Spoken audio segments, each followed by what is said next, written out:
Welcome back बेटा। अब हम डिस्कस करेंगे डिटेल में किसको, बोर मॉडल ऑफ एटम को। तो बोर ने क्या किया, जो रदरफोर्ड एटम था, एटम का जो मॉडल था, सॉरी एटम नहीं था, एटॉमिक जो मॉडल था रदरफोर्ड ने दिया था, उसी की जो लिमिटेशन थी उनको सोल्व करके अपना जो मॉडल है वो इसने पुट किया था इन फ्रंट ऑफ वर्ल्ड। और इसकी क्या हुआ था कि जितनी भी इसने एक्सप्लेन किए थे पॉइंट, जितने भी पॉइंट एक्सप्लेन किए थे वो सभी का इसने प्रूफ दिया था और बाद में आज तक हम उन पॉइंट्स को फॉलो करते आ रहे हैं। तो क्या था इसके मॉडल में, बोर के मॉडल में क्या था कि इसने बताया, जो फर्स्ट पॉइंट इसने एक्सप्लेन किया वो क्या किया, फर्स्ट पॉइंट में जो बोर ने एक्सप्लेन किया कि जो एटम के जो सब पार्टिकल है, सब पार्टिकल्स, सब पार्टिकल्स ऑफ एटम, वो क्या क्या है वो इसने बताया कि वो प्रोटॉन है, न्यूट्रॉन है और इलेक्ट्रॉन है। ठीक है, फर्स्ट पॉइंट इसने यही बताया। उसके बाद जो सेकेंड पॉइंट एक्सप्लेन किया कि जो प्रोटॉन और न्यूट्रॉन है वो क्या है, न्यूक्लियॉन्स। न्यूक्लियॉन्स के बारे में इसने एक्सप्लेन किया कि जो न्यूक्लियॉन्स है वो क्या, हमारे प्रोटॉन और न्यूट्रॉन, प्रोटॉन और न्यूट्रॉन। प्रोटॉन के ऊपर पॉजिटिव चार्ज है और न्यूट्रॉन क्या हमारा न्यूट्रल है, यानी कि इसके ऊपर जीरो चार्ज है। कैसा चार्ज है, जीरो चार्ज है बेटा। ठीक है, और ये इनसाइड द न्यूक्लियस प्रेजेंट होते हैं, that's why we are called it nucleons. तो जो न्यूक्लियस है, यहां पे कर देता हूं, ये हो गया हमारा न्यूक्लियस। ठीक है, और न्यूक्लियस के अंदर क्या हमारे प्रोटॉन और न्यूट्रॉन। ठीक है, और जो फर्स्ट पॉइंट था कि सब पार्टिकल्स ऑफ एटम वो क्या है, प्रोटॉन, न्यूट्रॉन, इलेक्ट्रॉन, और जो एटम का जो स्ट्रक्चर है वो इसी में एक्सप्लेन किया था कि जो एटम का स्ट्रक्चर है, एटॉमिक स्ट्रक्चर, वो कैसा माना गया है, वो माना गया है स्फेरिकल। क्या माना गया है, स्फेरिकल। और न्यूक्लियस भी हमारा क्या है, स्फीयर है।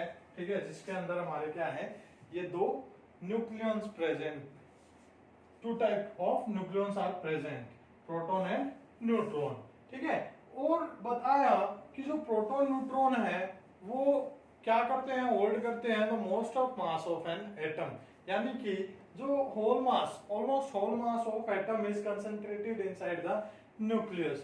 थर्ड पॉइंट बताया इसने, third point, third sub particle के बारे में कि जो इलेक्ट्रॉन है, इलेक्ट्रॉन वो रैपिडली रिवॉल्व करते हैं, रैपिडली रिवॉल्व्स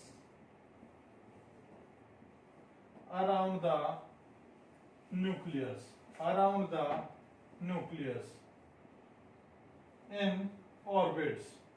किसमें वो रिवॉल्व करते हैं, ऑर्बिट्स के अंदर। और इन इलेक्ट्रॉन के ऊपर कैसा चार्ज है, नेगेटिव चार्ज। कैसा चार्ज है, नेगेटिव चार्ज। और अगर एटम की बात करें, हम एक एटम की बात करें, ठीक है, तो एटम के अंदर जितने नंबर ऑफ प्रोटॉन है, क्या है, जितने नंबर ऑफ प्रोटॉन है उतने ही नंबर ऑफ इलेक्ट्रॉन्स भी प्रेजेंट हैं। और जितना चार्ज प्रोटॉन के ऊपर है, चार्ज ऑन प्रोटॉन, उतना ही चार्ज किसके ऊपर है, चार्ज ऑन इलेक्ट्रॉन। क्या है, चार्ज ऑन इलेक्ट्रॉन। क्लियर है बेटा। तो प्रोटॉन के ऊपर जितना चार्ज उतना ही चार्ज ऑन इलेक्ट्रॉन। तो क्या हुआ, ओवरऑल जो चार्ज, जो न्यूट्रॉन थे वो तो न्यूट्रल थे हमारे, ठीक है, तो प्रोटॉन पे जितना चार्ज हुआ पॉजिटिव, वो किसके इक्वल हो गया, इस नेगेटिव चार्ज के इक्वल। सिर्फ इसका जो कैरेक्टर है, जो नेचर है, वो हमारा बदल गया। ठीक है, तो ओवरऑल जो एटम था वो कैसा हो गया, हमारा न्यूट्रल। उसके बाद जो फोर्थ पॉइंट आता है, फोर्थ पॉइंट में क्या कहा गया, जो इसके अटेम्प्ट थे, लिमिटेशंस को कवर किया था, वही हमारे नेक्स्ट पॉइंट बनेंगे। यानी कि जो इलेक्ट्रॉन ये रिवॉल्व कर रहे थे around the nucleus in orbits, तो ये ऑर्बिट, ऑर्बिट या फिर इनको बोलते हैं एनर्जी लेवल। क्या बोलते हैं, एनर्जी लेवल। ये क्या है, फिक्स एनर्जी के हैं। क्या है? Fixed energy. इनकी एनर्जी क्या है? Fixed energy. ठीक है, एनर्जी क्या होगी इनकी? फिक्स्ड। और जो इलेक्ट्रॉन इनके अंदर रिवॉल्व कर रहे हैं उनकी एनर्जी भी क्या है? फिक्स है। उनकी एनर्जी भी क्या है बेटा? फिक्स। यानी कि जब जो मोशन है वो एक्सीलरेटेड मोशन बेशक से है, ठीक है, बट स्टिल वो एनर्जी रेडिएट नहीं करते, यानी कि उनके अंदर जो एनर्जी है इलेक्ट्रॉन की वो फिक्स रहेगी, यानी कि वो मर्ज नहीं होंगे इनसाइड द न्यूक्लियस और एटम वो स्टेबल रहेगा। क्लियर है? क्योंकि जब तक एनर्जी वो रेडिएट नहीं करेंगे, एनर्जी उनकी कम नहीं होगी, वो न्यूक्लियस के अंदर मर्ज नहीं होंगे और एटम है वो स्टेबल रहेगा हमारा। उसके बाद फिफ्थ पॉइंट, जो फिफ्थ पॉइंट है, फिफ्थ पॉइंट के अंदर क्या हमारा? फिफ्थ पॉइंट के अंदर ये है कि जो नंबर ऑफ इलेक्ट्रॉन्स प्रेजेंट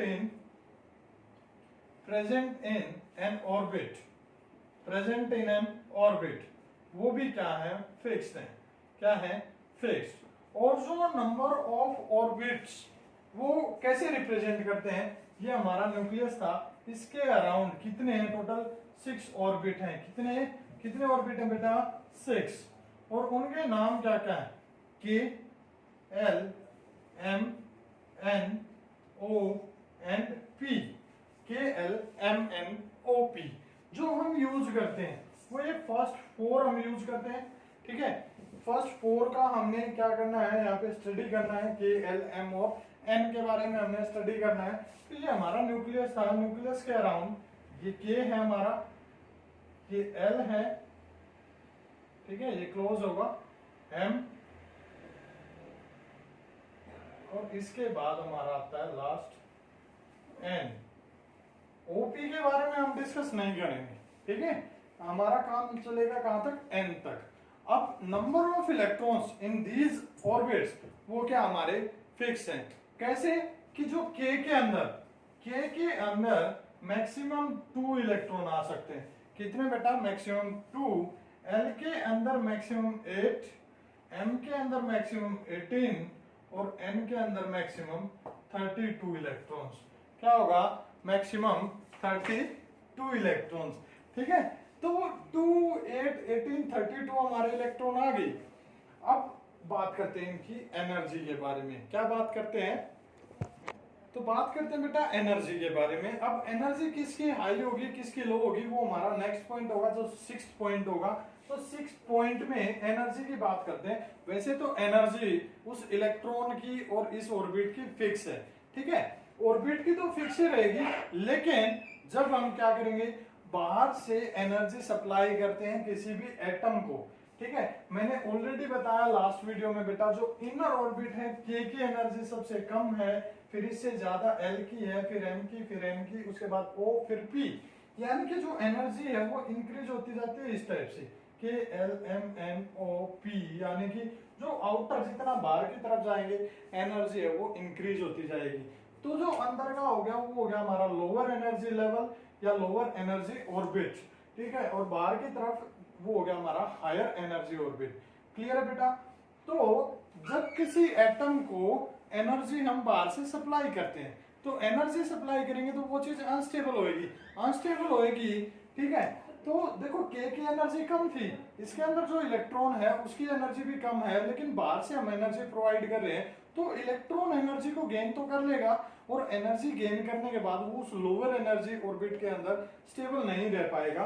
तो उस एनर्जी के साथ उसको रहने के लिए क्या करना पड़ेगा, हायर एनर्जी ऑर्बिट के अंदर वो जंप कर जाएगा।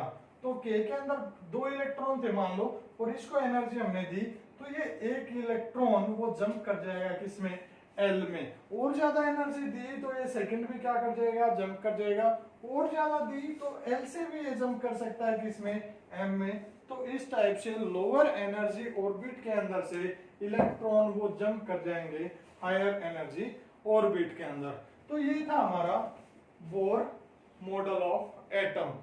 Thank you, have a nice day.